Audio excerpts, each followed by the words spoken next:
We begin with breaking news. Two parents accused of keeping their young children locked in a bedroom for extended periods are now facing child abuse charges. The children, just 4 and 6 years old, apparently living in their own filth. 12 News journalist Gabriella Becerra is live at Glendale Police Headquarters with new disturbing details in this case. Gabriella.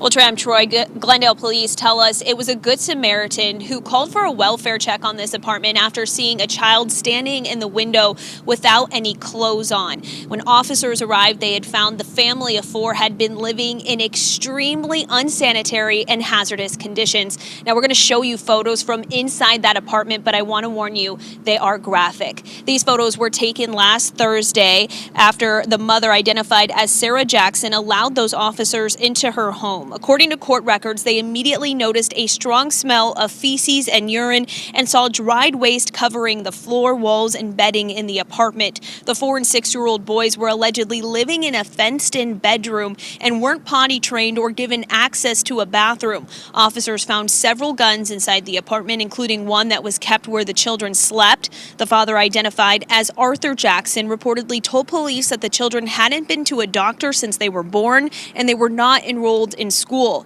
When officers asked the parents why the apartment wasn't kept clean, the mother reportedly told them, quote, "I'm a bad mom. Sometimes I'm overwhelmed and I don't have the motivation." The father stated that he works and doesn't have time to scrub the apartment down.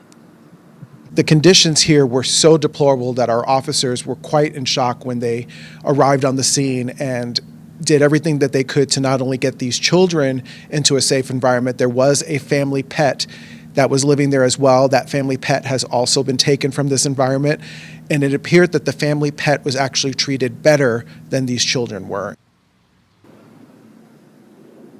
And the children were taken to the hospital and were cleared of any immediate health concerns. They've since been placed in the care of the Arizona Department of Child Safety. Both parents are facing 2 counts of child abuse. They're being held in the Maricopa County Jail on $25,000 bonds. In Glendale, Gabriella Becerra, 12 News. Like they had to install whatever fencing there was on that, because you don't have a fence inside your apartment. So they had to go through the effort, or somebody did, to install that fence like you were caging up animals in there. The police described it as child safety gates that hadn't been zip tied together. And when police officers arrived to the home, they could see that the mother was undoing those zip ties in order to show them the children when they asked to see them. Oh my gosh. Poor kids. All right. Gabby, thank you for the report.